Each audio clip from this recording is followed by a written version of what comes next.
السلام علیکم معزز ناظرین، آج کی ویڈیو میں آپ کو حضرت سلیمان علیہ السلام کے بارے میں کچھ بتائیں گے کہ حضرت سلیمان علیہ السلام کس پیغمبر کے بیٹے تھے، آپ علیہ السلام کے تابع کتنی مخلوقات تھیں، جنات کے علاوہ تخت سلیمانی تیز رفتاری سے کیسے کام کرتا تھا اور آپ علیہ السلام کا گزر بسر کیسے ہوتا تھا۔ معزز ناظرین، حضرت سلیمان علیہ السلام اللہ کے نبی حضرت داؤد علیہ السلام کے بیٹے تھے۔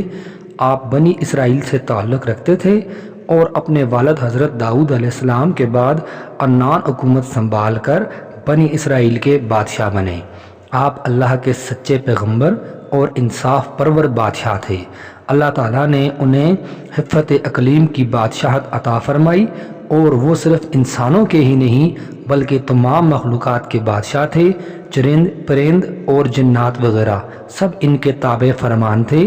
اللہ تعالیٰ نے حضرت سلیمان علیہ السلام کو جتنا وسیع و عریض ملک عطا کیا ایسا کسی جن و بشر کو نہیں دیا۔ اس کے باوجود حضرت سلیمان علیہ السلام میں ذرہ بھر بھی تکبر نہ تھا۔ وہ اپنے اخراجات کے لیے شاہی خزانے سے ایک پیسہ تک نہ لیتے تھے اور اپنے ہاتھ سے زنبیل سی کر اور اسے فروخت کر کے گزر اوقات کیا کرتے تھے۔ کھانے کے لیے وہ اپنے ہاتھوں سے جو پیس کر آٹا بناتے اور اس کی روٹی پکا کر کھاتے تھے۔ آپ اکثر روزہ رکھتے تھے اور ہر شام بیت المقدس میں جا کر غریبوں اور روزہ داروں کے ساتھ روزہ افطار کرتے تھے۔ بادشاہ بننے کے بعد آپ نے ایک نہایت عالی شان اور پرتکلف مکان بنوایا جس کا رقبہ 36 کوس تھا۔ اس مکان کو سونے چاندی کی اینٹوں سے بنایا گیا جس کی دیواروں اور چھتوں پر یاقوت اور زمرد جڑے ہوئے تھے۔ پھر اس مکان کے اندر آپ نے ایک شاندار تخت بنوایا جس کی لمبائی 3 کوس تھی۔ سارا تخت ہاتھی دانت سے بنایا گیا تھا جو لال، فیروزہ، زمرد جیسے پتھروں سے مرصع تھا اور اس کے چاروں طرف سونے کی اینٹیں لگی ہوئی تھیں۔ تخت کے چاروں کونوں پر ایسے درخت تھے جن کی ڈالیاں سونے کی تھیں اور ہر ڈال پر ایک طوطی اور طاؤس بنا کر ان کے پیٹ کے اندر مشک بھر دیا گیا تھا۔ ان درختوں کے خوشے انگوروں کی طرح تھے۔ اس تخت کے نیچے اور دائیں بائیں 1000 سونے کی کرسیاں لگائی گئی تھیں جن پر لوگ بیٹھتے تھے۔ ان کے پیچھے جنوں اور انسانوں میں سے غلام کھڑے کیے گئے تھے۔ یہ تخت جنات نے بنایا تھا جو آپ کی رعایا تھے۔ جب حضرت سلیمان علیہ السلام تاج شاہی سر پر رکھ کر اس عظیم الشان تخت پر قدم رکھتے تو ان کی ہیبت سے تخت اس وقت حرکت کرنے لگتا اور طوطی و طاؤس بھی اللہ کے حکم سے اپنے پر پھیلا دیتے تھے جن سے مشک وغیرہ کی خوشبو نکلتی تھی۔ اللہ تعالیٰ کے فضل سے حضرت سلیمان علیہ السلام ہر جانور کی بولی اچھی طرح سمجھتے تھے۔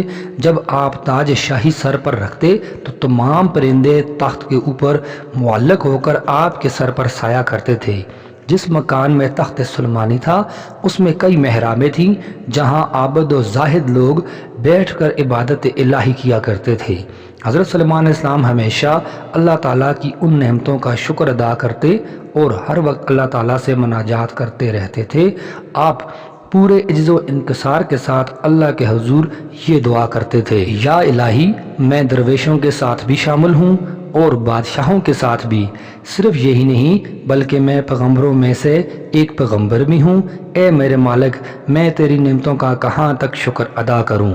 اللہ تعالیٰ نے ہوا کو حضرت سلیمان علیہ السلام کے تابع کر دیا تھا۔ جب آپ اپنے عظیم الشان تخت پر بیٹھ کر تخت کو چلنے کا حکم دیتے تو تخت اتنی تیز رفتاری سے چلتا تھا کہ آپ ہزاروں کوس کا فاصلہ چند منٹ میں طے کر کے آتے۔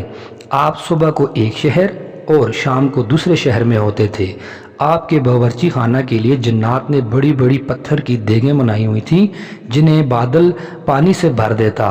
ان دیگوں میں روزانہ کئی ہزار اونٹ اور کئی ہزار گوسفند پکتے اور خلق اللہ صبح سے شام تک آپ کے لنگر خانہ سے کھاتی پیتی تھی۔